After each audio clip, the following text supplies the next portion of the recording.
Hey everybody, happy Thursday. Happy Thursday to you. Happy birthday Thursday to me. How are you all doing? Oh my God, this is not even midweek. It feels like Friday already.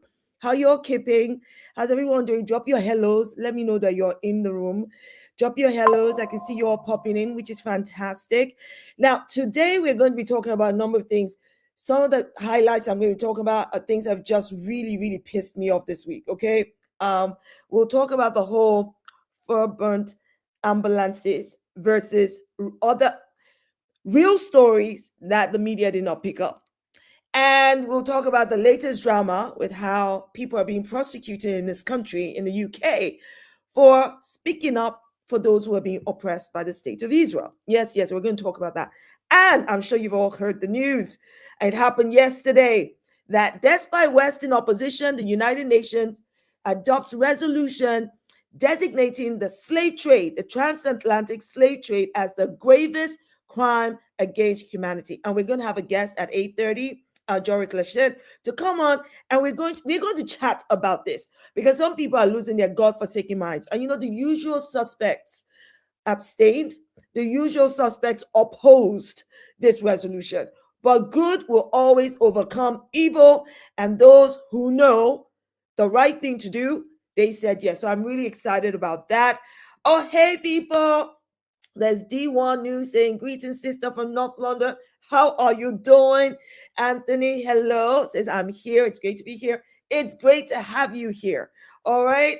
I mean, some things have just been absolutely insane this week. Okay. Let's first of all start with this whole story around, or let me get that image up so that you can see what I'm talking about. Now, some of you may not be aware. All right. Some of you may not be aware that earlier this week, no, actually, it was a few days ago. What am I talking about? It was earlier this week. It was a few days ago that, let me see if I can do this properly, because I seem to be putting the wrong thing. So can you see this picture here? Right.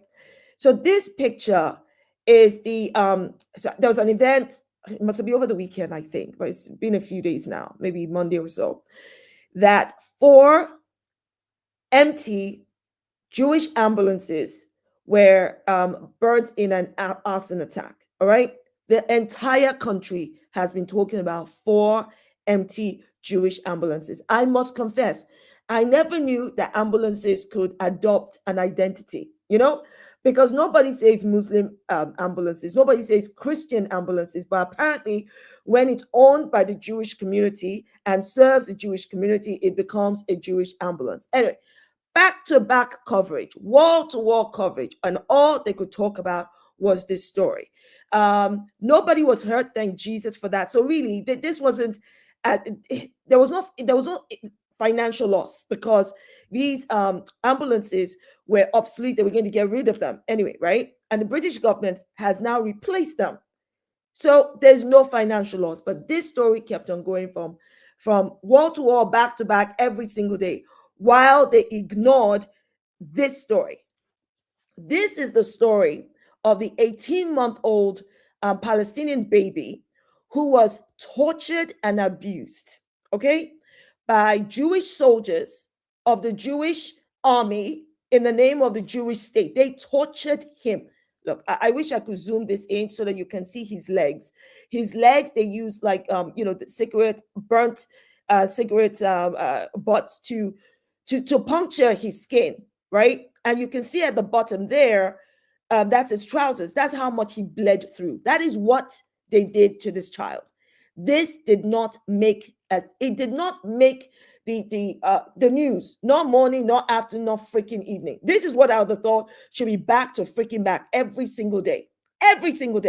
But no, all they want to talk about are 4 empty Jewish ambulances, and Keir Starmer called it horrifying. I beg to freaking differ. That's not horrifying. It's wrong. It's a crime. Go and find the perpetrators, lock them up. Because we all know what horrifying is when there's an attack on an ambulance. I mean, do you all remember what it looked like when the 6-year-old Hind Rajab in Palestine was murdered by all those Jewish soldiers? and the ambulance that went to get her, how they blew that up, how they blew up the ambulance of the charity, the kitchen, and how they blew. Now that is freaking horrifying. And you know what's more horrifying? Let me tell you what's more horrifying. What is more horrifying to me, to be perfectly honest, is that in the United Kingdom, over 2,000 British Jews went to serve in the IDF, in the last 2.5 years and participated in this genocide. I'm sure the numbers might even be more. But they went to commit the same crimes that we are disgusted by. All of the things that we hear the IDF has been doing to children is what all these British IDF, Jewish, I suppose British citizens who went to join the IDF would have been doing. And these people, you know what? They're waltzing amongst us in London, in England. No accountability. They're walking around free as a freaking bird. No one's talking about that. But instead, they're presenting to us the British Zionist Jewish community as victims. And I'm wondering, who is the victim here? Who exactly is the victim here? The fact that you've got IDF soldiers, British IDF soldiers, walking amongst us on the street, going to work, going to school. What about our children? Who should be afraid of who? I don't understand. So to me, it is insane. The amount of, oh my God, this is horrifying. This is horrifying. When the very people you're presenting as victims, some of them, remember, I'm not talking about anti-Zionist Jews. I'm talking about the Zionist British Jews who went to participate in this crime against humanity. And you know what then happened? I don't know if you all saw this, but Al Jazeera, I don't know if you heard about this, but Al Jazeera went to cover. A man filmed intimidating Al Jazeera journalists in London. And it turns out he's a serving British police officer. Motives. Go back to Qatar. Of course. امشي من هون يا حمار. يا كلب. امشي من هون يا حمار يا كلب. يا كلب روح من هون. روح من هون. The man in the grey hoodie is David Soffer, a special constable with the Metropolitan Police. Soffer, who was filmed insulting a Palestinian cameraman at the site of the Golders Green ambulance attack, has publicly backed Israel's assault on Gaza and has agreed with posts by Tommy Robinson. Following our revelations, he has now removed his police employment from his LinkedIn profile, and we understand that he could face disciplinary action from the Met Police. Disciplinary action is the least, quite frankly. Because the next question I have to ask, the next question is, did this guy join the IDF in the last few years? Think about this. This is a white British Zionist Jew, right? Who is a Met Police officer, okay? He honed in on this Palestinian TV cameraman that works for Al Jazeera. He knew the guy was Palestinian. And he immediately switched from English to whatever language he's speaking. I don't know if he's speaking Arab. I don't know if he's speaking Hebrew. And he called him a donkey. He called him a dog. The same way those violent, aggressive Israeli Zionist Jews do in Israel. The same thing is being exhibited here in London. And we're all supposed to accept it. And this man works for the Met Police. How is that possible? How is this allowed? Now, just imagine for a second. I want you guys to imagine for a second that the baby, the 18-month-old baby that was tortured, imagine for a second that baby was a white Jewish baby. You know, I don't need to tell you that the world would have been turned upside down. That, in fact, you know, it should not be wall-to-wall, back-to-back coverage about the torture of a child, which is bad enough and should get every coverage on God's earth. But because it is the torture of a white Jewish child, you know, they would have given it far more coverage and every coverage on God's earth than 4 empty, burnt, Jewish ambulances. The imbalance here is insane. It is just insane to me. I don't get it. And here is this guy.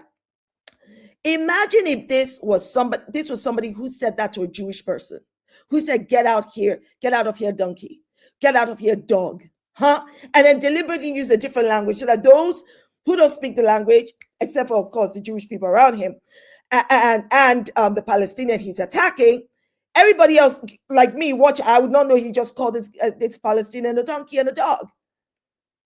Now imagine somebody had done that to a Jewish man. Not just any Jewish man, not a black or brown Jewish man, because they don't care about them. A white Jewish man.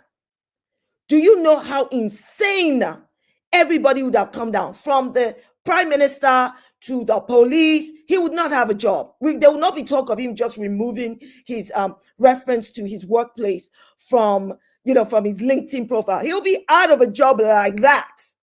Like that. I mean, it's insane to me. And that beautiful, beautiful child, tortured because the IDF soldiers wanted the father to confess to something. So you want the father to confess to something, which maybe he did not even do. You torture his child? People, that's evil. That right there is outright evil. It's disgusting.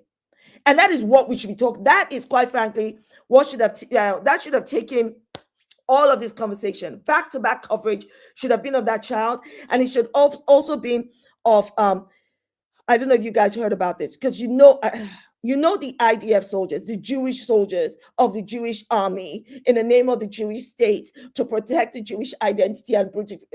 Please. You know they commit war crimes every single day against children. They murder them every single day.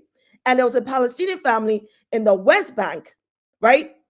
The family celebrating Eid were going back home. And the Jewish soldiers, they put like over 30 bullets into their car, killing father, mother, two of the older children who were in their teens. Oh, no, the younger babies, so the younger children, 5 and 7, and then pulled out the two that were in their teens and beat them to a pulp. That should have been media. That's it. But no, let's talk about 4 empty, burnt Jewish ambulances and how fearful the Zionist Jewish community feel. Again, I tell you, anti-Zionist Jews do not talk like this. They never center themselves into the pain and suffering of Palestinians. Never. And you usually find them at the front line of every protest. So I said, look, I'm not interested in this story. I don't care. I don't care about 4 empty Jewish ambulances. I don't care. I mean, nobody was hurt, thank God. That's all that should matter, that nobody was hurt. But to be, to use this story, to stretch this story beyond every imagination so that you can cover up the vile acts being committed by soldiers in the name of the state of Israel. And some of these soldiers will be British citizens. That is what gets me pissed off. That right there pisses me off. Because yes, over 2,000 British Jews have gone to participate in this genocide and crimes against humanity. Some of them are still there. Some of them are still there. And they come back home, go to work, go to school, prance around like they've done nothing wrong. Gosh, pisses me off. And something else that just pissed me off. Oh, guys, I know I was going to try to be more chill today, but I swear to God, the stuff that happens in this world is enough to just almost make you go insane, because what the hell? Now, I don't know if you guys know about Dr. Ramy. Let me just Dr. Ramy. For social media posts? I can't deal with this. You're going to give me heart attack, This is your 5th time. 5th time? It's my 1st time. I'm so tired. I'm so ill of this. If you don't let me in, I'm going to come in. Are you the Met Police? Yes. This is Madam. How are you? Not again. Okay. It's you again. You always with them. You're under arrest for breaching of bail conditions between the 16th of January and the 25th of March, okay? I'm going to place you in handcuffs, okay? And then my colleague...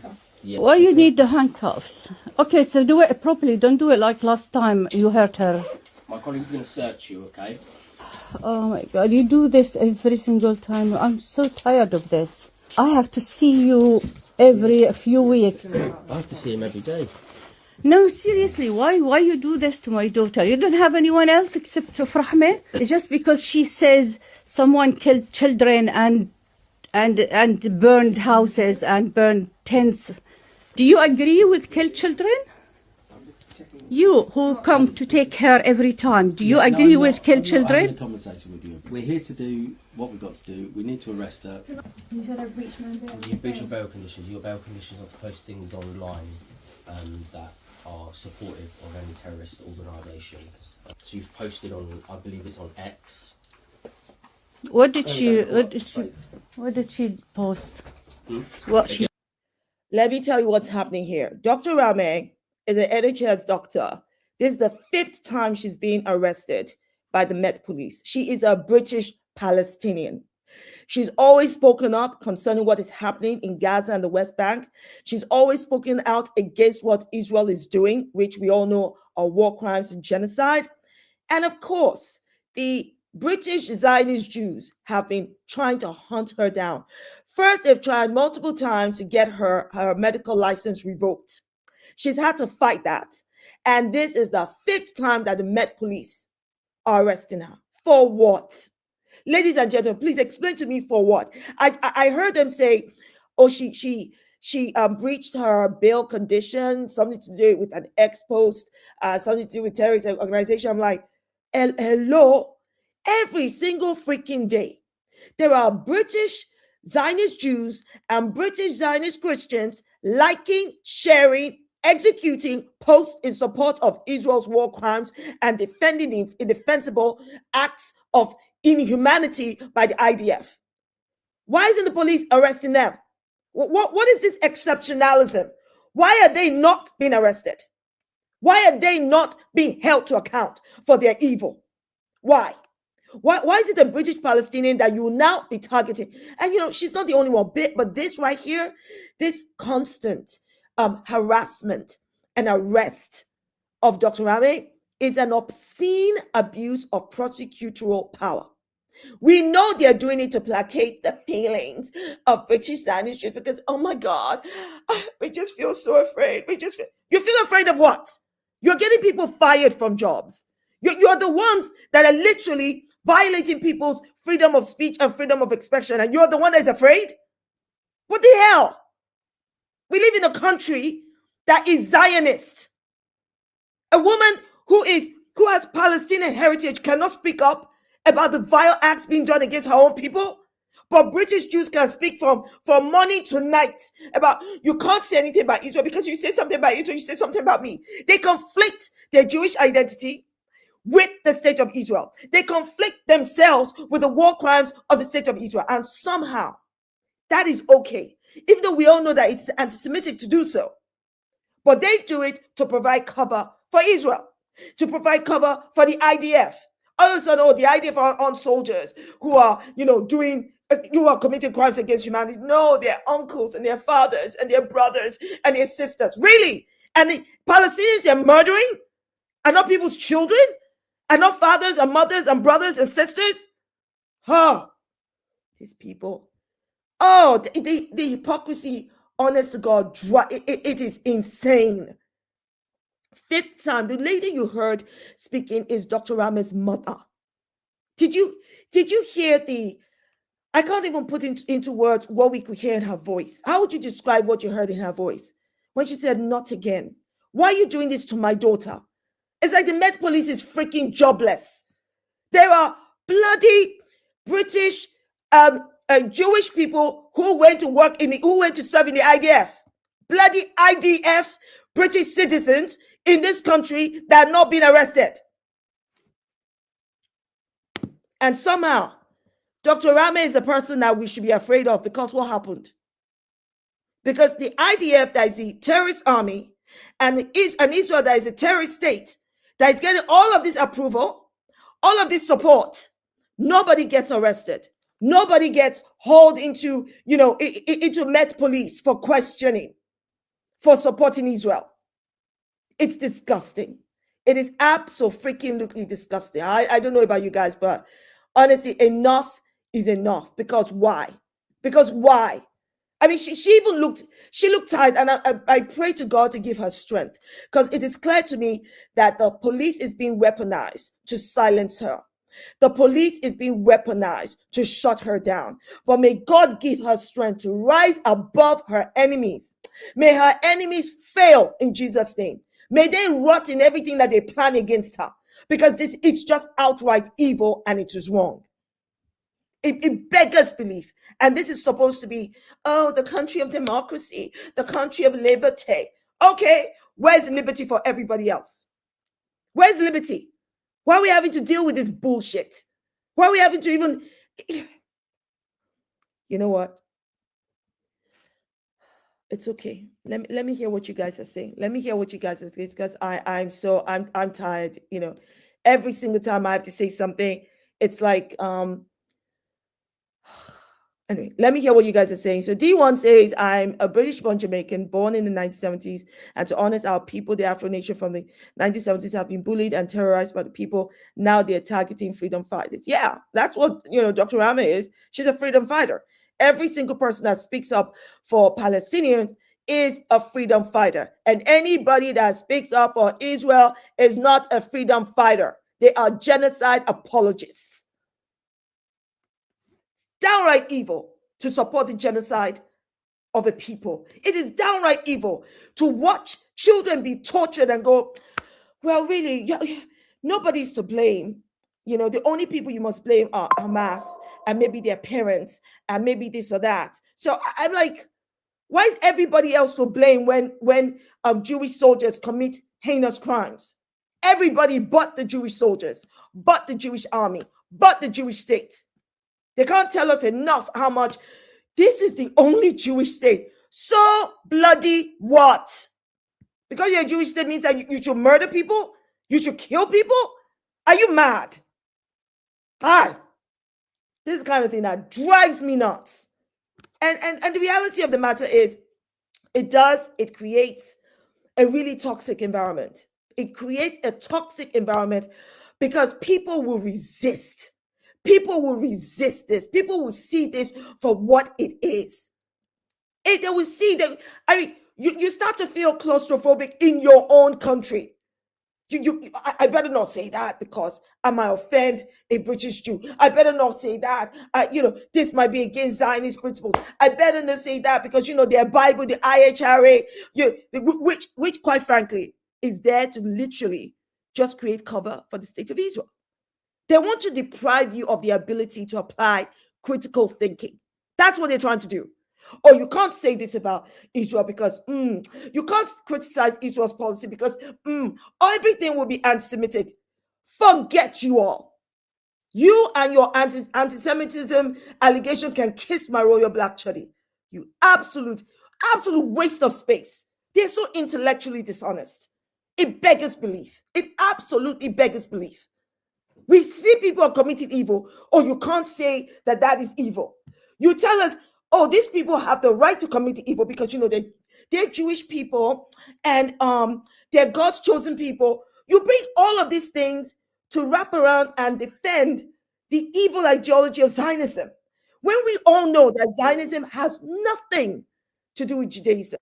Zionism has hijacked the Jewish identity and weaponizes the Jewish faith.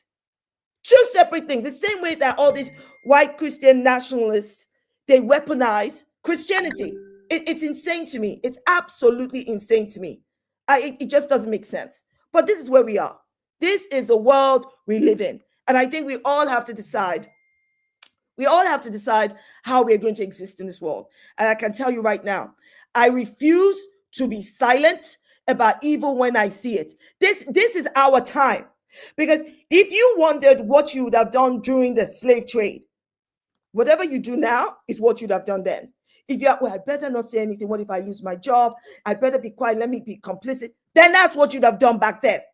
I don't care if you're white, black, or brown. I don't care if you're a Muslim, Jewish, Christian, Sikh, Hindu, whatever. If you're not speaking up now, you'll not have spoken up then. Feel like, during the Nazi Holocaust, we would have definitely defended the Jews. Really?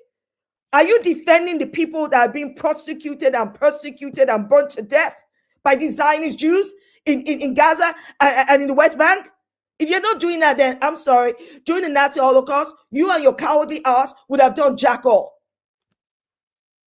I'm just saying, because the more you see or you think that is not my problem, that's far away from me. Okay, everyone will say, oh, that's far, that's in Gaza. What is happening in Gaza is happening here in London.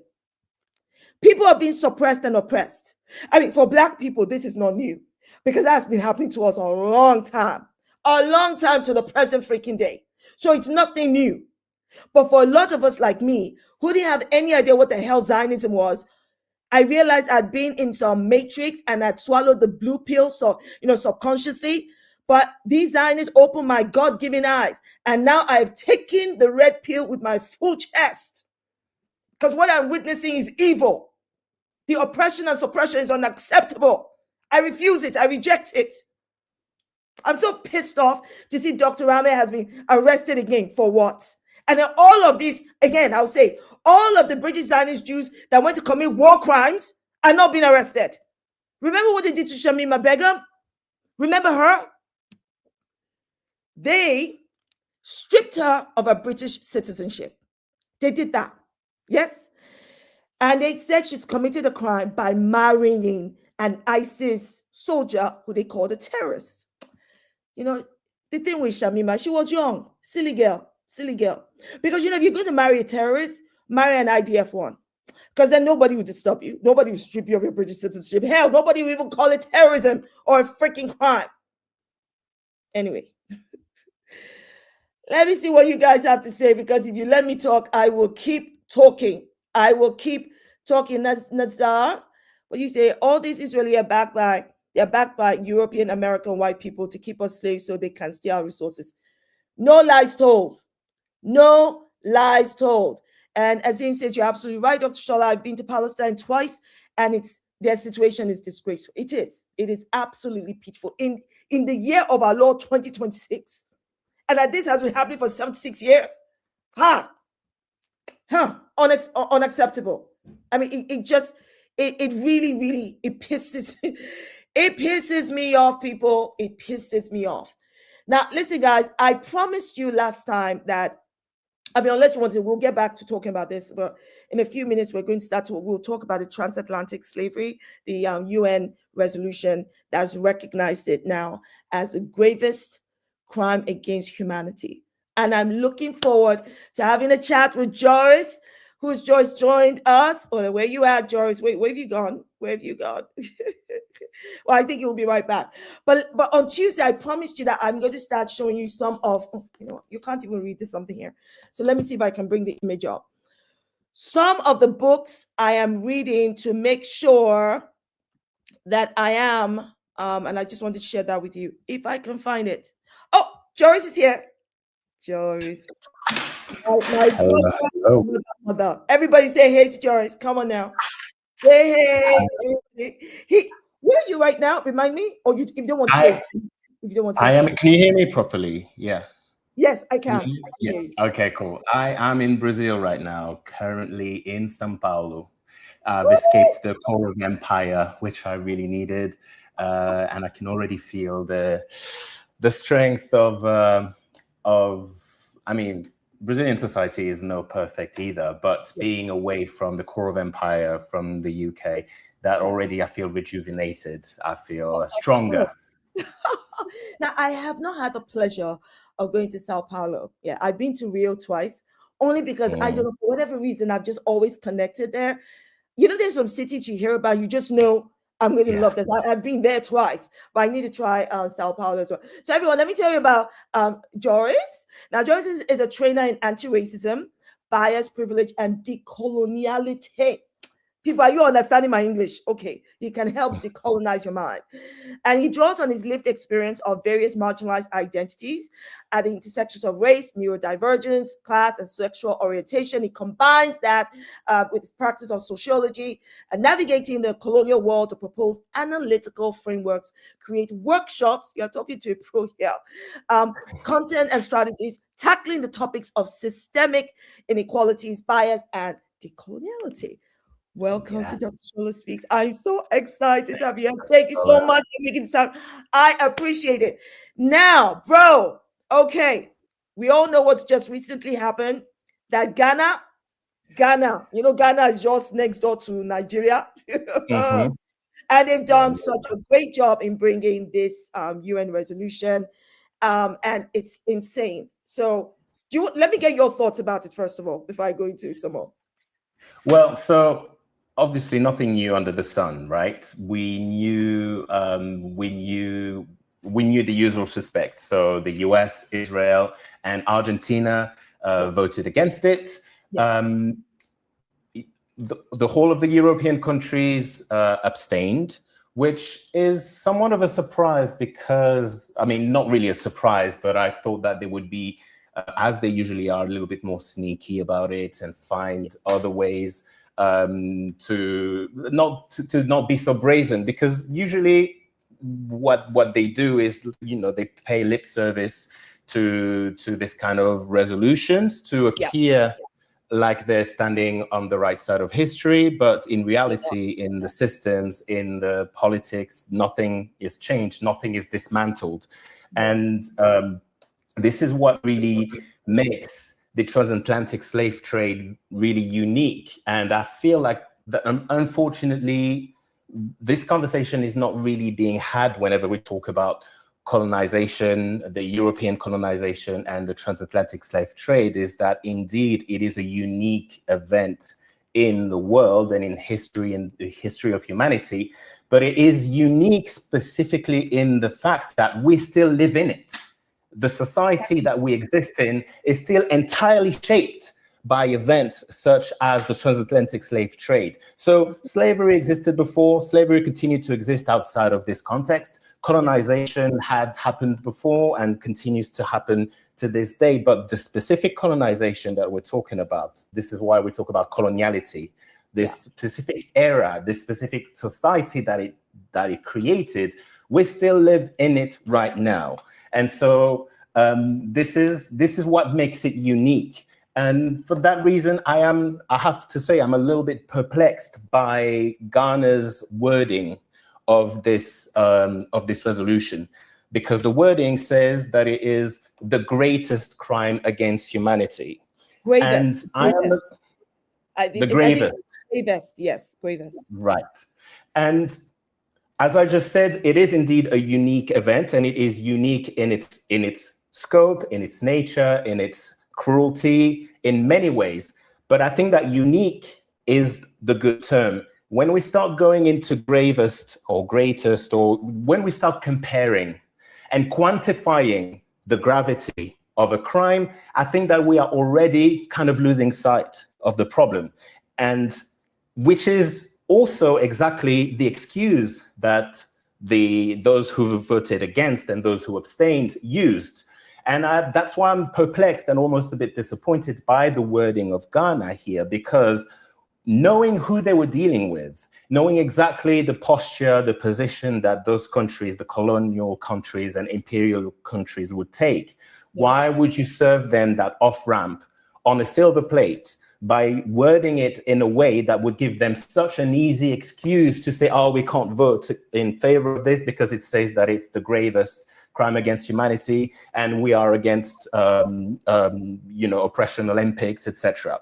Which of course is an excuse, right? It's obviously an excuse by the European colonizers and the United States and Israel and Argentina. Well, do they need an excuse though, Joris? Whatever wording that was used, and I don't doubt in my mind, because if you think about it, I don't doubt in my mind that every single word that went into that resolution would have gone through so many drafts. And I don't think there could have been a single word that would have come up that these so-called the perpetrators and the colonial, former colonial masters would have agreed to. I think America, Israel, Argentina, who have a history of, Black erasure, would have always said no. But I see your point about, you kind of made it easy. But I don't think, if I may be honest, I'm not sure that translates. That the word gravest would translate to people outside as something easy for these three countries to say, oh, I don't think that would easily translate. If anything, people would immediately go, well, what do you expect? But I appreciate your point about Olympic oppression Olympics. But let me say something to that. Maybe it is because it is the gravest crime against humanity, that it is unique. And maybe because it is unique, that it's the gravest, crime against humanity. So both your word and their word of gravest actually works, to my mind. Yeah, well, I think that gravest immediately, introducing an idea of comparison that implies that we are quantifying, and we cannot quantify crime. We cannot quantify crime against humanity. We cannot measure one against the other. I think not only is it impossible mathematically, because precisely this is something that we can't apply mathematics to, but also because, again, it distracts from the actual conversation of let's look at what systems has the most enduring consequences and the most influence on the society that we live in, the bodies that we exist in, the structures and institutions that are still present and shaping the world that we live in. This is what we should be looking at. And of course, the answer is the same. And it started there with the transatlantic slave trade. And it started there with the European coloniality and the beginning of European colonization. It started there and we still live in it. But we are not having this conversation when we are giving the opportunity to people who, as you rightly pointed out, they would have found excuses. They would have found ways to wiggle their way out of this, of course. But this one is so easy that I am still really surprised. Why would you? And as you said, yes, I also don't doubt that there would be people in Ghana who would have read and thought, and that they put this word for a reason. And this is why I'm perplexed, because I don't think it's an oversight by Ghana. But I'm wondering, why would they do that? And it's a genuine question. I am wondering, were there other motives? I don't think it's only Ghana. There's no way Ghana would have just drafted that resolution that people at the UN would not have read it, that other countries who they need to support it would not have read it. So I think that draft would have gone through a number of eyes. That would be the way that usually, international legal documents work. You see what I mean? And maybe Ghana also thought, listen, this is me just trying to think. Maybe Ghana also thought, you know what, let's take the win. Maybe this is because, they're talking about reparations. Heaven knows how many years the world will need to get to for Black people to get, the enslaved, the descendants of the enslaved, the countries that were colonized, which was slavery 2.0, to get any kind of reparations. And so maybe for Ghana, for all those who are sick and tired of, kind of kowtowing to Western feelings and, let's make them happy so they can come to the table. We're like, nah, let's use gravest. In fact, I won't be surprised, Joris, if they wanted to use much stronger words, because I'm sure you and I can think of much stronger words than gravest, Well, yeah, and to me, it doesn't even need to be the gravest to be condemnable and to be something that we must all commit as a species to dismantle. Yeah. And but also it makes me think that at the end of the day, Ghana itself is the product of that system. Ghana as a nation state, Ghana in its current boundaries, Ghana in its current system, even though, yes, it gained independence, of course, and that is a great thing. However, independence within a system that is still shaped by the very colonial events and system that they are calling a crime against, rightly so, calling a crime against humanity. So in a sense, it's Audre Lorde who talked about destroying the master's house with the master's tool. And in a sense, also because we know that the UN, since the 7th of October 2023, we know how useless the UN is. It was probably useless before, but it's even more now. So this is a statement, and it has its value as a statement. Yes. But it's also a very calculated and limited statement, I would say. Because I totally take your point about the unquantifiable nature of a crime against humanity, like the transatlantic slave trade, right? But the reason why I think it's unquantifiable, you tell me if it's that's. I think it's unquantifiable for every reason you mentioned about the legacy and the ongoing systemic oppression on our bodies, on our lives, on our livelihoods, on our liberties. So this didn't stop when slavery apparently ended. No, it's been going on all this time. It's taken on new forms, new names. They've got the racists and the colonizers got cleverer, and we've had to find ways to Yes. navigate instead of us to just break and destroy the freaking system already. And because, of course, there are racial gatekeepers and the tenacity of some amongst us who are like, look, we're just trying to survive. So our proximity to whiteness should keep it. It has been that much of a struggle. But I am hoping, and I don't know if you feel this way, I am hoping that really strong leaders will rise. The kind of leaders that will say to the West, forget you. You know what? We don't need those kind of leaders that will think, actually, if we work together, we can build something. Now, in Britain, of course, there are MPs who are already losing their God-forsaken mind. This is Rupert Lowe MP, the anti-Muslim Islamophobic bigot, who says Ghana can sod off. And I think he already had, I can't see that, I'm wearing my glasses, but that was like over 30,000, likes. He's taking it personally. Reparations? What do you mean reparations? Because they like to sell this lie to themselves. They like to sell this lie. We don't want to talk about how evil we were. We want to talk about how we sent the British Navy to go end slavery and then to help. I'm like, you tried to clean up your freaking mess. And even in that, you woefully failed. And to demonstrate to the world that you learned nothing, that the British Empire learned nothing from the evil you said you were trying to clean up, you went over to commit slavery 2.0 by colonizing entire nations. So now you don't need to steal the Black people. You're committing genocide, you're raping, you're pillaging, you're extracting their resources and leaving them bereft of anything. Well, this is the British Empire. Well, the British Empire can kiss my royal black chuddy. And that's why they don't want to pay reparations. They don't want to say sorry. They're able to say sorry. It's the hardest thing to say. What do you think? Yes. But also saying sorry, I mean, yes, that would be a good start and something that we're not even at that stage yet. Yes. But saying sorry without changing the system that caused this and that birthed it, that is pretty much empty. And I think this is a good time to maybe clarify or explain one of the terms that you used to describe what I do. And you talked about decoloniality and coloniality. So maybe this is a moment to tell you viewers the difference between colonization and coloniality. And it's exactly what you just described, is that in theory, there was decolonization in the sense that the British Empire dissolved and Britain officially no longer has colonies because its former colonies are now independent countries. So in that sense, there was decolonization. However, those countries and the rest of the world still exist in the system that was shaped by those empires, by those European empires. We still live in an economic world that is designed to extract resources, labor, and knowledge from the global south to the global north. And it all only goes in one direction, right? That direction, that huge transfer of power, knowledge, and resources, that is still the product of that colonization. And this is what we call coloniality.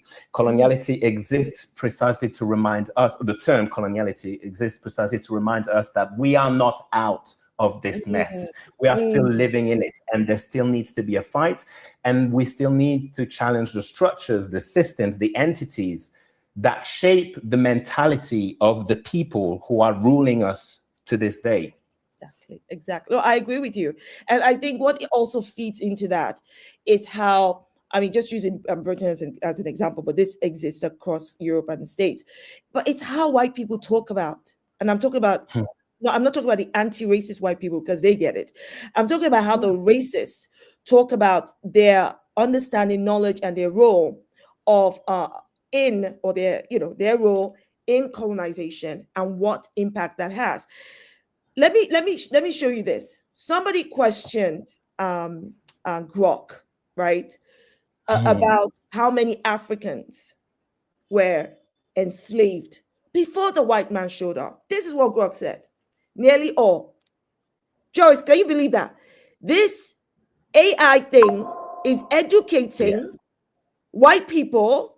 And, if we are not careful, our younger generation will bullshit. It says nearly all historians across sources like Wikipedia, John Thornton and others estimate 95% of Africans in the transatlantic slave trade were captured and enslaved by other Africans by wars, raids, or punishment, then sold to the Europeans at coastal ports, yada yada. And it's almost as though they seem to really not get it. They don't understand, or they refuse to recognize that Europeans actually went inland to steal Americans, not Americans.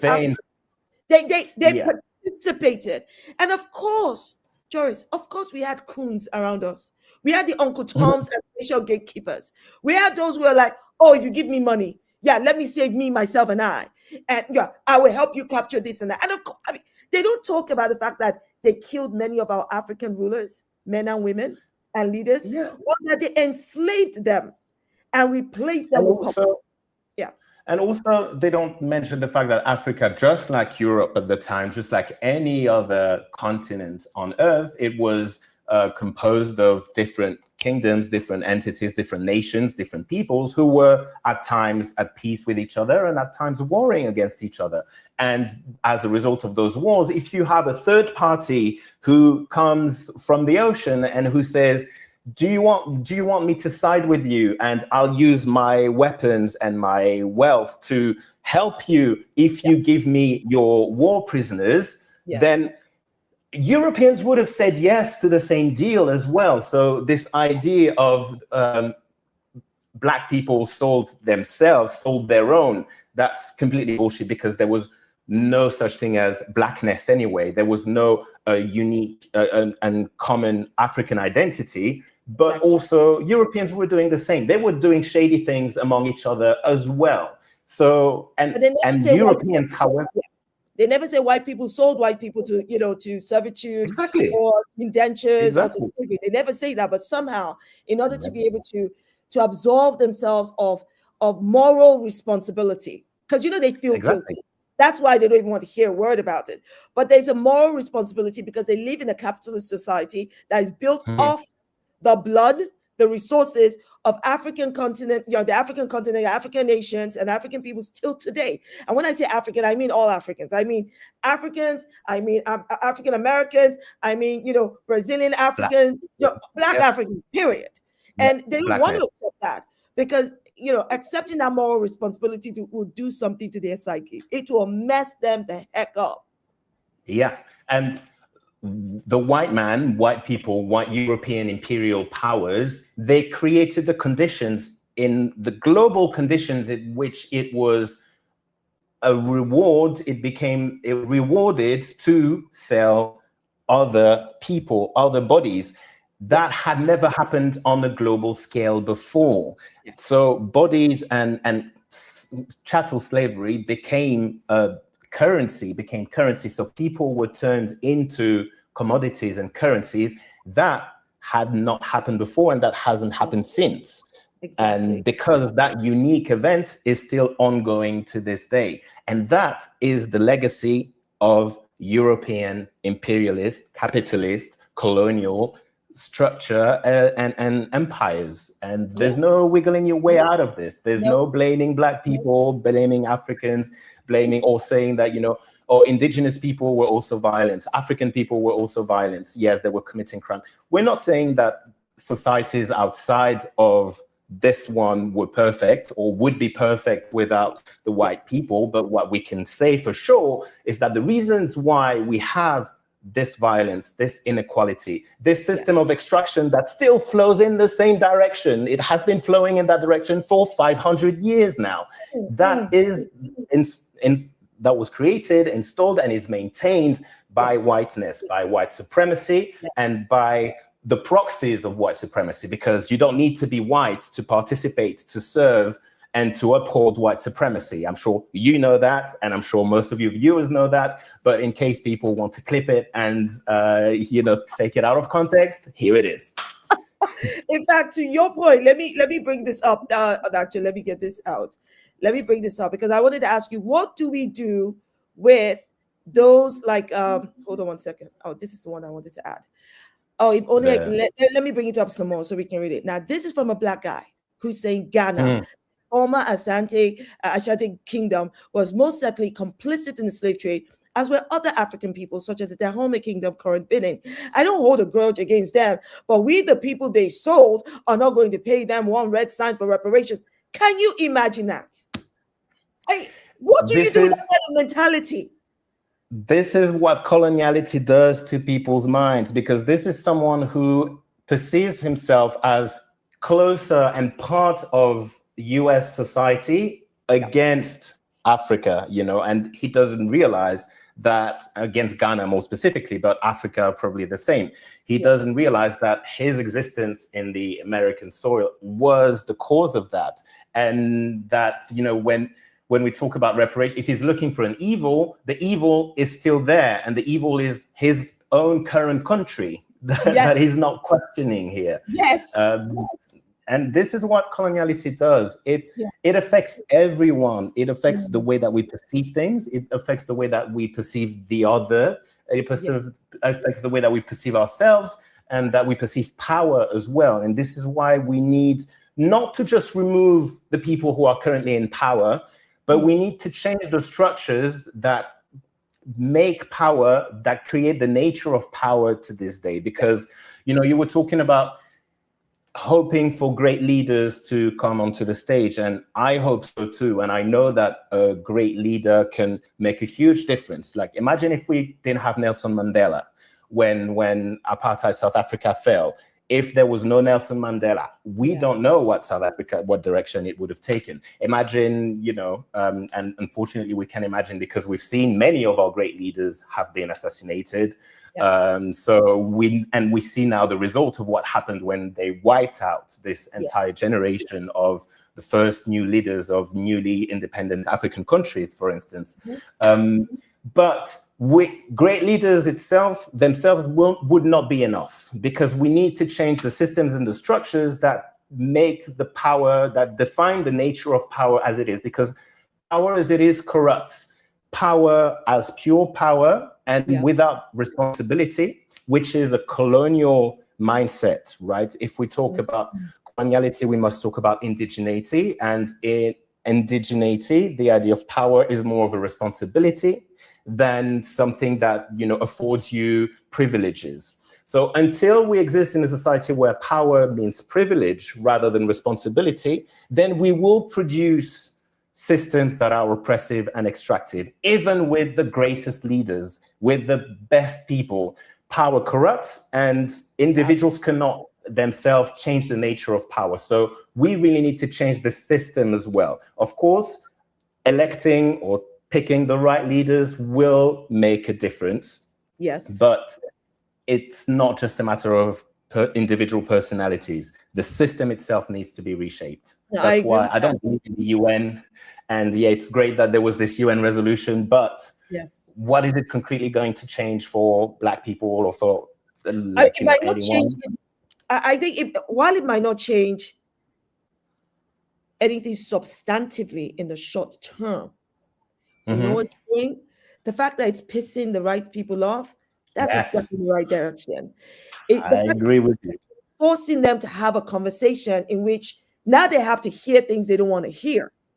I think that's a step in the right direction. I think the existence of African leaders, you know, whether it's the Ibrahim, you know, Traore's, and you're right, you can have African leaders who have they're seen through. In fact, I suspect that they think exactly as you do about dismantling the system, which is why you see this the Sahel region, you know, countries. They're cutting off the Western country. They're cutting off the West. In a way, the West is definitely, they feel threatened by that.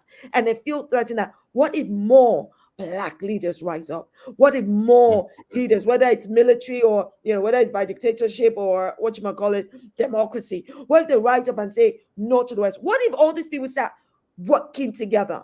The same way as we in the West, we in the diaspora, if we started working together and did not see ourselves as separate. So if Africans don't see themselves as separate from African Americans, and African Americans don't see themselves, you know, separate from the Black Caribbeans, and we all start to understand, oh, listen, there's one thing that draws us together, and you know, and I'm not even talking about the color of our skin, it's that we are all Africans, and there's power in that, and there's something we can draw from that, and you know what? More importantly, the West is afraid of that. They don't want that unity. And that is why they go for, those black and brown people who will sell their souls and throw their people under the bus because, my proximity to whiteness will just make me great. Don't make me start mentioning names. I mean, not bad enough and Cruella, Brave and Priti Patel, Patel, all of them. And they're all so-called leaders. But this is why I say, when we talk about representation, it has to be representation with substance. And I think that goes to your point, because if we put in leaders without substance, they're going to uphold the very systems that we should be dismantling. Exactly, yes. And to this point, I think I do actually enjoy watching white supremacist tears and seeing them getting, tears, anger, and fear. Those are feelings that, yes, just that in itself, it's worth it. And the tweets that you put up earlier by this MP, now I love to see them outraged. I am past the point of trying to convince a white supremacist or someone who upholds these systems, who still believes in Britain or America or those entities. I'm at the point where I'm like, yeah, cry more, cry some more. Yes, you're appalled by this UN decision. That's fine. Yeah, there's a big job. Cry into it. Yeah. And something that I always find amusing is how ignorant they are about their own history. So, for instance, when we talk about the role of white people and white nations in slavery and so-called ending of slavery, they don't talk about the fact that white people actually advertise in markets in America and in the UK and across Europe that, this tribe is fighting with this tribe, which means they're going to be, some fresh prisoners. Who would you like to, why did you pay for me, right? Why didn't you fund me, pay for my insurance so I can go to that? Because by this time, that means they are literally behind the scenes getting all these African nations to be fighting each other and to be pouring into that. And let's not forget how much these so-called British institutions, after the transatlantic slave trade was supposedly ended, all these British institutions like Lloyd's and Co, where they were providing insurance. So when they tell us they ended slavery, we're like, that's bullshit. You didn't end anything. You carried on with the money because you wanted the money. You were shamed into passing something in parliament, but then you carried on. And because you started to miss the money, that is when they now started carrying out colonization using duplicity. Going, why don't you sign this agreement? I mean, some of the agreements I saw them get chiefs and kings in Lagos, for instance, to sign.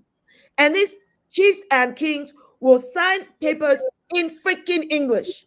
It's not in Yoruba. And the moment they change their mind, the British come in and say, well, you have violated clause, yada, yada, yada, yada, yada, which gives us the right to come in and do yada, yada, yada. I'm like, are you people insane?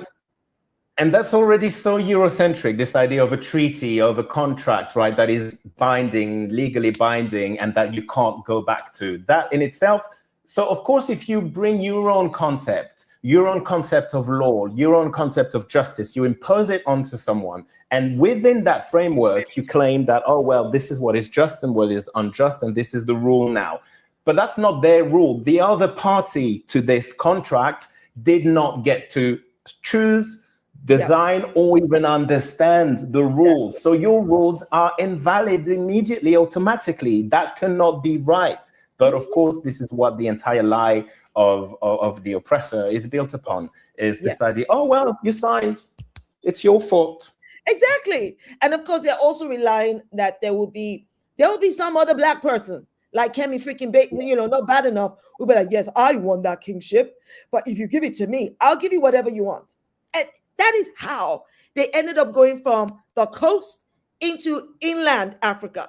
Inland. They literally stole people and they weaponized other people who willingly helped them because they wanted money and profit.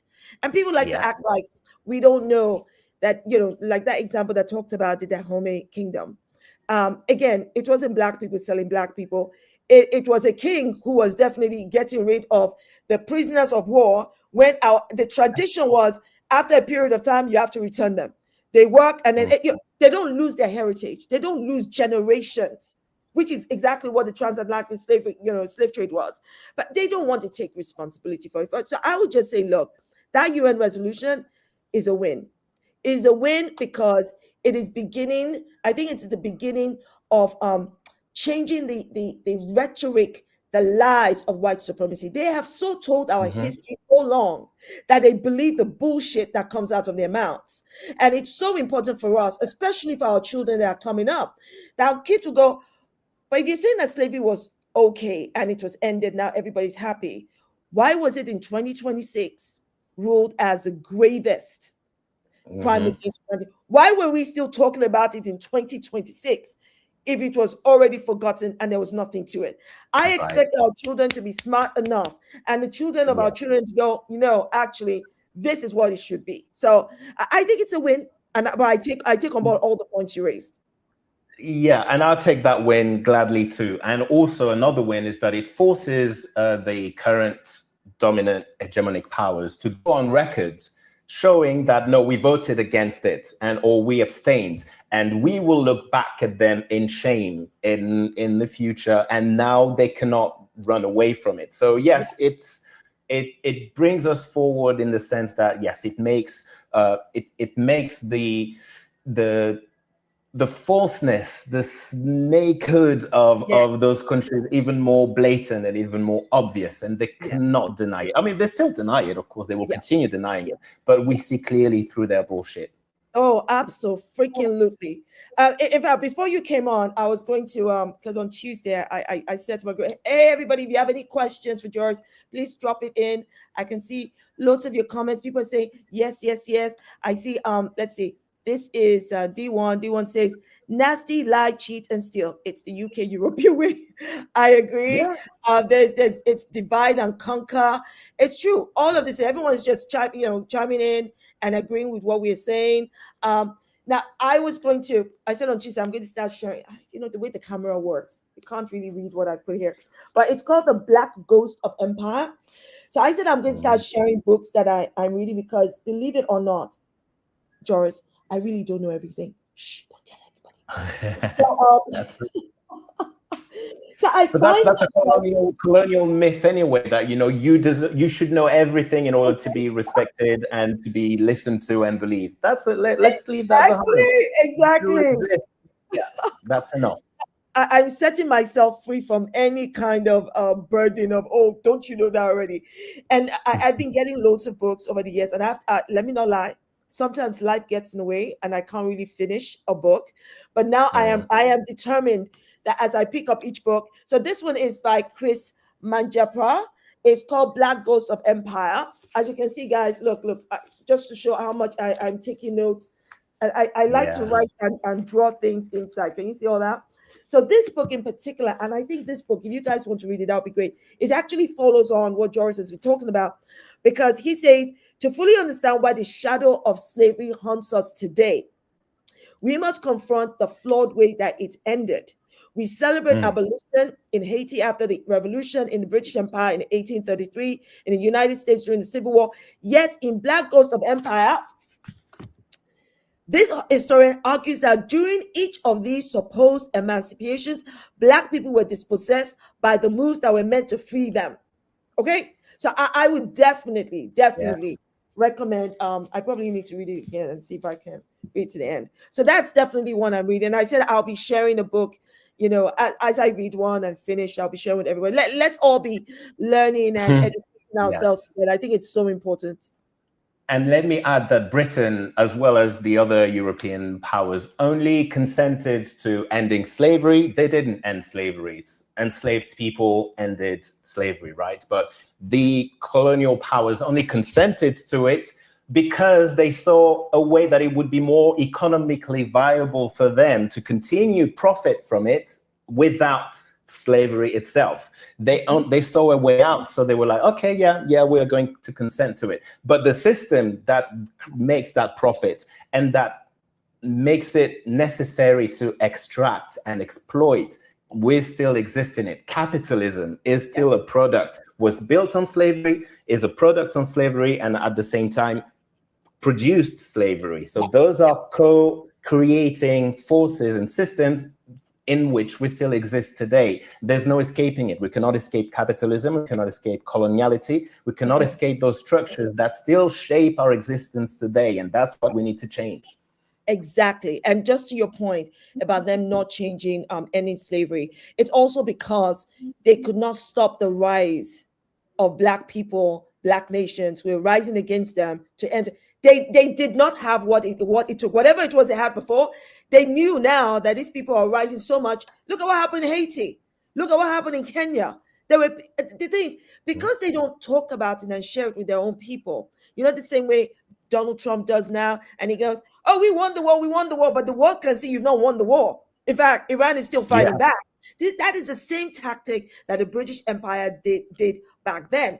And then when they supposedly ended slavery, they then used the 3 C's to resume slavery 2.0, which is colonization. They used commerce, civilization, right, and Christianity.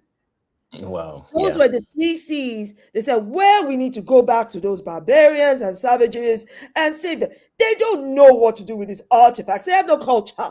So we'll go to take all the things that they created before we showed up. And we're saying they have no culture. How did you get all those artifacts? Huh? And then they argue, they don't know what to do with all of these rich resources the good Lord gave them. Clearly, we must have known what to do, which is why God gave it to us in the first place. So they use all kinds of useless arguments. And I think this is why it's so important that people like you, Joris, who, you know, you are invested in educating and teaching, and I like to talk, okay? That we have these conversations so that the next generation is not steeped in the ideology of ignorance. Because I don't know about you. I did part of my education in Nigeria, okay? And I grew up reading books written by Nigerian authors. I thank God that I did that. And that opened my mind. But even in the Nigerian education, there was Shakespeare. There were all of these like English literature. And you weren't really being taught about African history. You were really being taught about European history. This is how we dismantle the system, by changing the way the education runs. Right? We need to totally get away from that Western indoctrination through education and start to teach our people our history and the truth of our history, the truth of our wins, and the truth of what happened. We need to change what type of history we teach. We also need to change who gets to teach those stories. Also, who, under what criteria, what do we determine is valid history, that there's value in teaching it? Because that, very often, what coloniality does is that it presents itself as, you know, the solution is diversity, visibility. So we're going to start telling your stories now. So now we're equal. But it's still the same people deciding what stories get told. And it's still from the same perspective. So yes, you're talking about Nigeria now, suddenly great.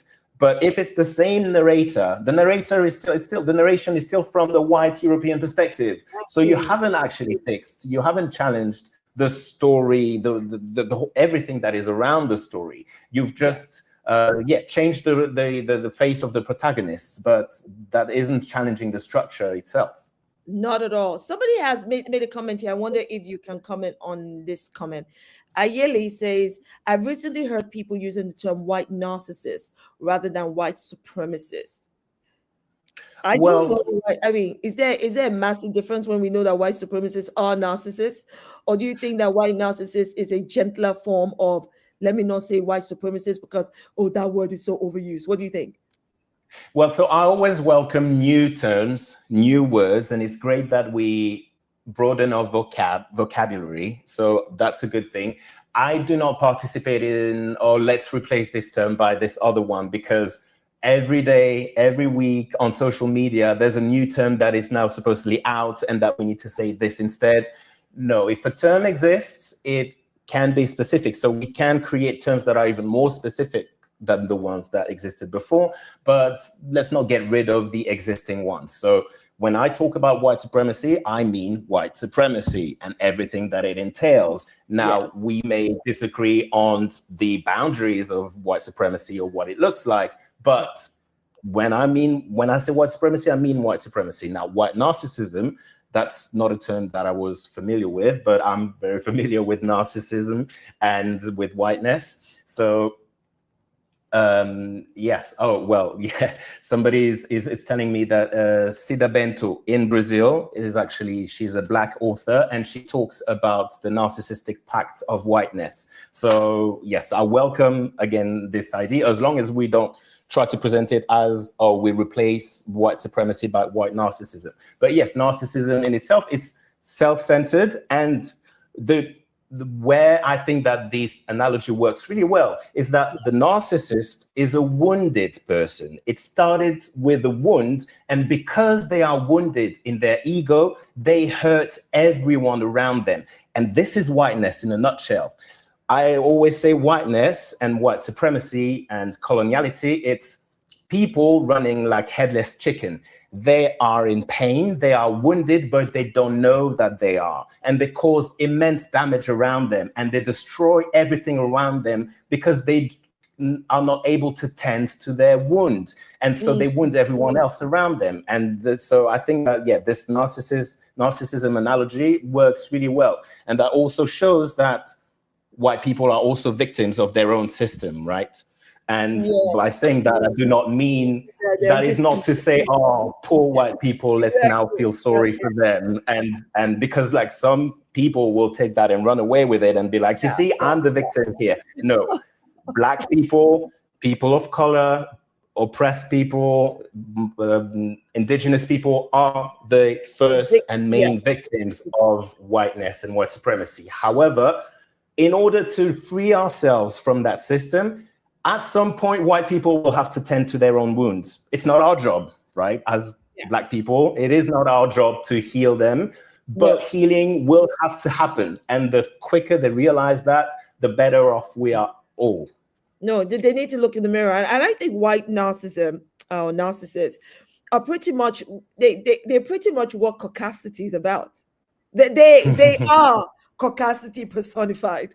You know, the white women who suffer from epic levels of laryngitis, they are caucasity personified. That's white narcissism, all packaged nicely. So no, I agree with you. Look, there might be different words, but let's not be replacing words. Let me say this before we let you go. Okay, before we let you go, let me, what do you think about this word? I really don't like this word. People of color. But the world has not moved on from people of color. And I understand why the words people of color is used. But, you know, I'm thinking white people are color, they have color too. You know what I mean? But I understand why it is used in the context of trying to, you know, to describe those who are marginalized, and they're marginalized because of their race. And then to bring everyone together, Black, brown, and, you know, all of those who are, you know, in between. But, you know, whenever we do that, we get the same problem like Bain. Because when you do that, that hierarchy comes in, and Black people end up always being at the freaking bottom, right? But just the term people of color, I'm like, I can't wait for us to move past that word and find something else that, I don't know. That's just how I feel about the word or the term. So the way I see it is that we need to separate disliking what the term describes and disliking the term itself. And I think that very often there's this kind of confusion, and we get rid of a term because we don't like what it describes. And I give another example, and then I'll go back to this. I come from a Caribbean island, which is Guadeloupe, which is still part of France. And I refer to it as a French colony. Not because I am a supporter of colonization and the colonial system that Guadeloupe lives under, but because I think it's important to name the terms, the ugliness of the system in which it still exists. That's why I still intentionally, even though there are more and more pushes to find other terms or to no longer call mainland France the metropole, because that is still seeing it under a colonial paradigm. I'm like, no, this is the metropole and Guadeloupe is the colony. If you don't like this, if you don't like it, then change the system that makes it a valid description of the reality. So now going back to people of color.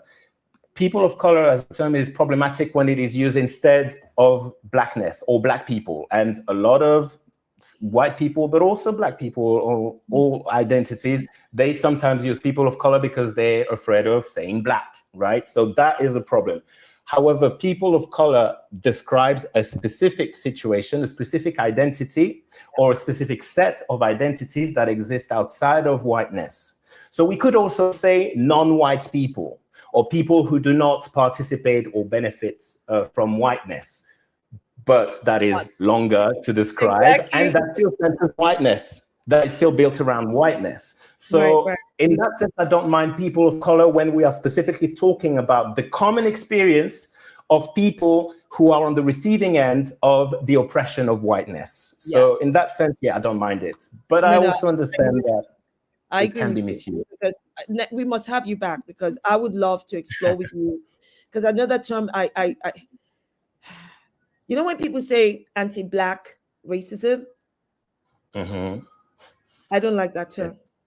Yeah, it's kind of I see racism, it's a separate thing from anti-blackness. And so when I see people put that together, I see them trying to make white people comfortable again, trying to use it's a bit lazy to me, because I'm thinking anti-blackness, like anti-whiteness, is prejudice. And anti-blackness exists in the black community. It exists in, brown community. It can exist between people of the same race. It's anti-blackness. Racism, on the other hand, is a whole different ballgame, a whole different system that only benefits white people. So it exists in its own, almost like silo, because it benefits one group of people against a group of people, at least two, black and brown, that don't look like this dominant. Or when I say dominant, I mean in the sense that the system benefits them. So that's another term. I sometimes the terms that come up, I hear them, I go, oh, you know what? If I start talking about it, go, oh, like you're talking again. I'm like, but I don't understand why people can't see. Don't you see this is problematic? And don't you see that by using that term, we are miseducating each other. You're actually. This is a miseducation of something that people have fought a long time to be able to educate us on. Oh, geez. Yeah, we must have another conversation. Well, every time I heard the term miseducation, I'm thinking of Lauryn Hill. So it's always a positive thing. So then I'm like, oh, and I'm start dreaming, and then no, but what we're talking about is something else.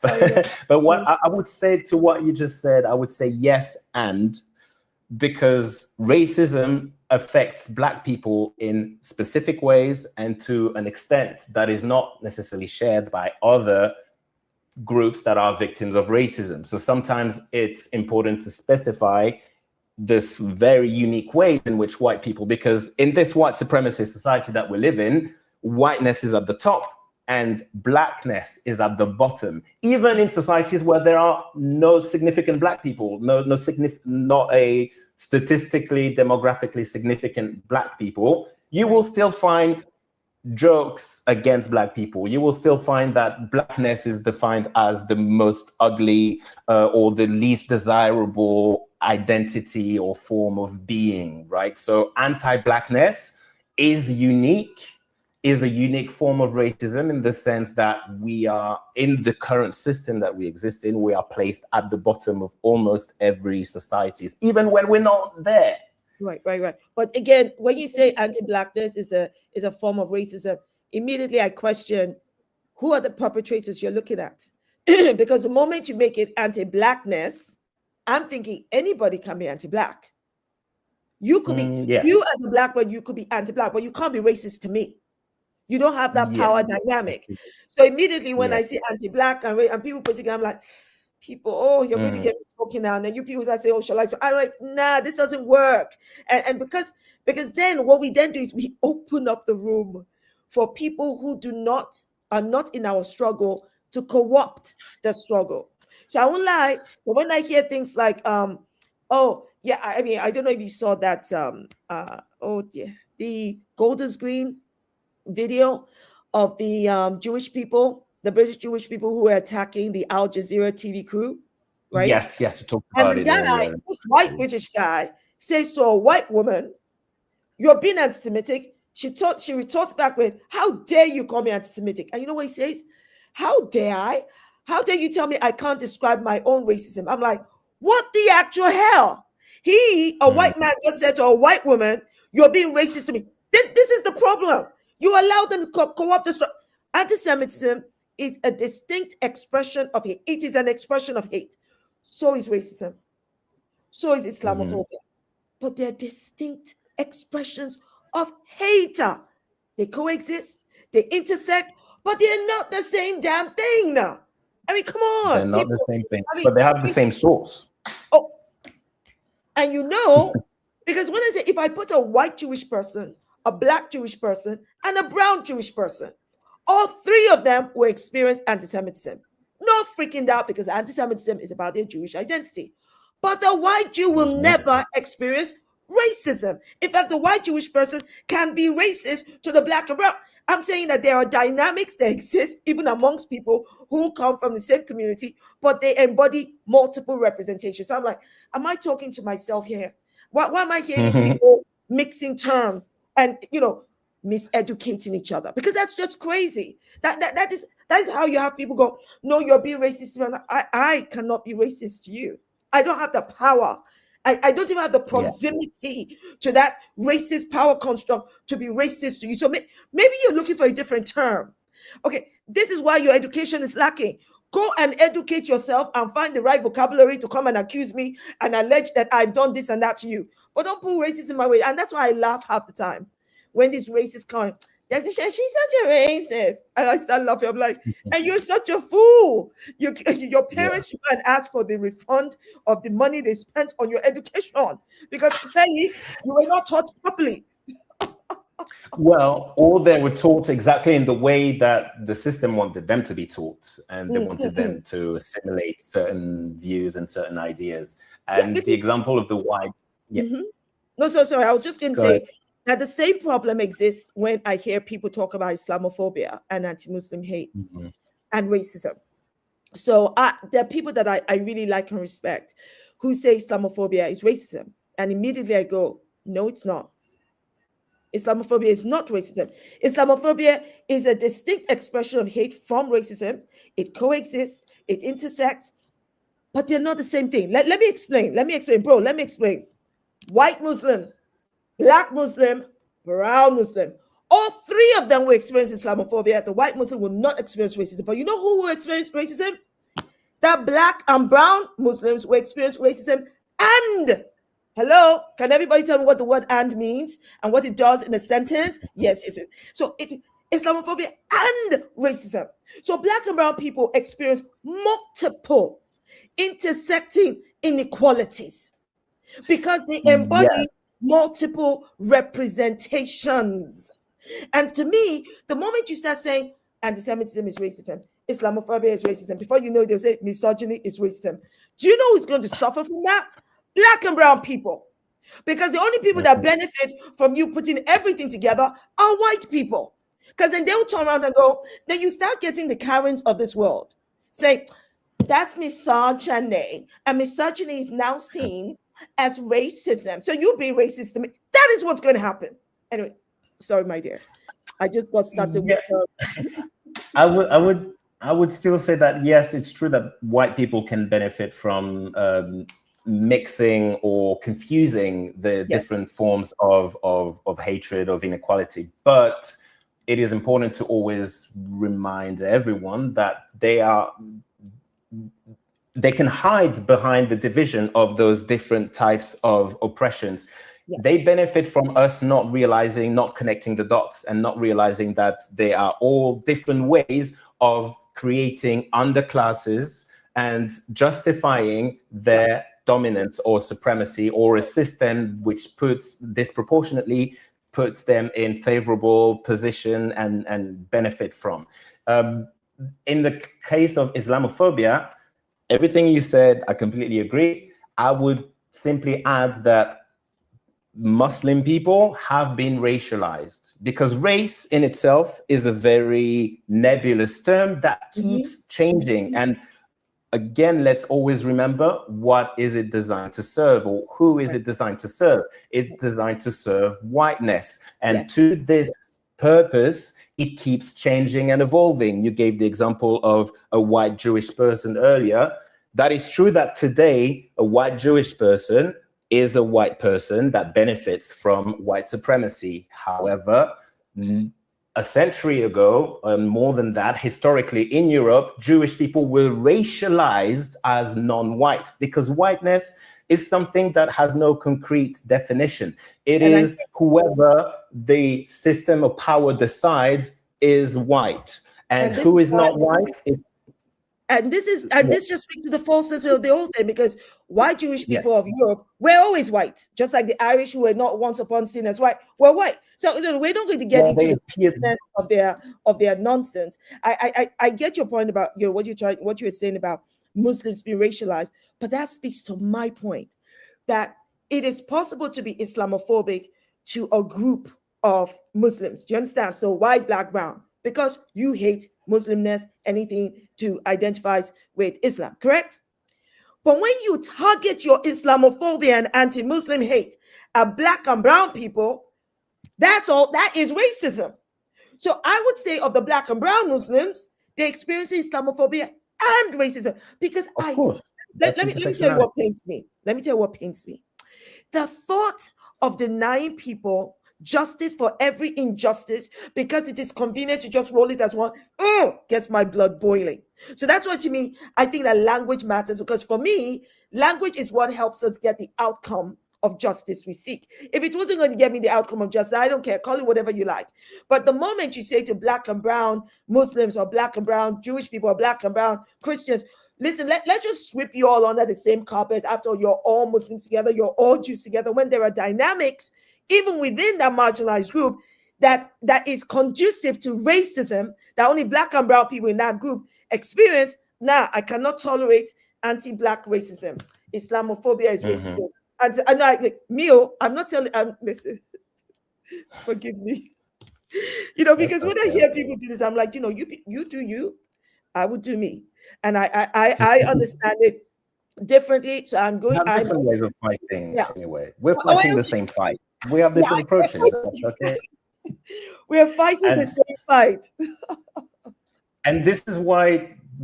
So what I would reply to all of this is that as long as we can all remember that the intersection of systems of oppression, the intersection of oppressions, they compound. They don't cancel each other out, because very often people who want to obfuscate and ignore or minimize the nature of oppression, they will use the fact that you can be both Muslim and black, for instance, to try to imply, it's either one or the other, and you cannot be hated for both. No, actually, the fact that someone is both those things, they compound. The racism of one and the Islamophobia, they actually work together because they're designed to serve the same system, designed to serve the same people, and designed to dehumanize the same group. And so those intersections actually make it compounded, not canceled out. No, totally not, because we have to recognize each injustice. So if I give a white person as an example, I would say a white Jewish person who is of LGBTQIA, I would say this white Jewish maybe woman will experience misogyny, will experience anti-Semitism, correct? Will also experience homophobia, right? All of these three things happen sometimes for them at the same freaking time. So like black and brown people, as a black woman, I don't get to say, well, Monday it was racism, Tuesday was surely, it was sexism, and it doesn't work that way. It does not work that way for us.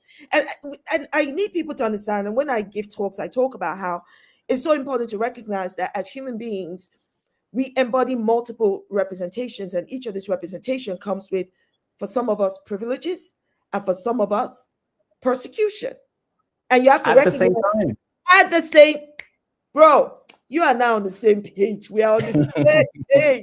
Listen, I can't thank you enough for joining us today. I can't believe how long we've been talking. That's a good sign. That's great. Guys, I said to Joyce, I said, it should be like 20 minutes. Just come join. And look, I probably had him on here for God. Thank you. That was never going to happen. All right, so everyone, please say thank you to Joris. And if you aren't following him already on Instagram, Joris Lachette, please go and look for him. Can you see his face? Can you see this is a very, very fine face?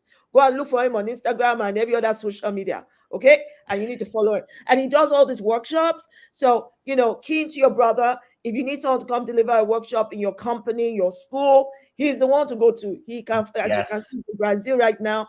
So he's a very, very flyable person. He can go to any part of the world that you need him to. All right. Oh, yeah. Thank you so much, Dr. Shola. Thank you for having me. Thank you so much. It was a great chat. Excellent. All right.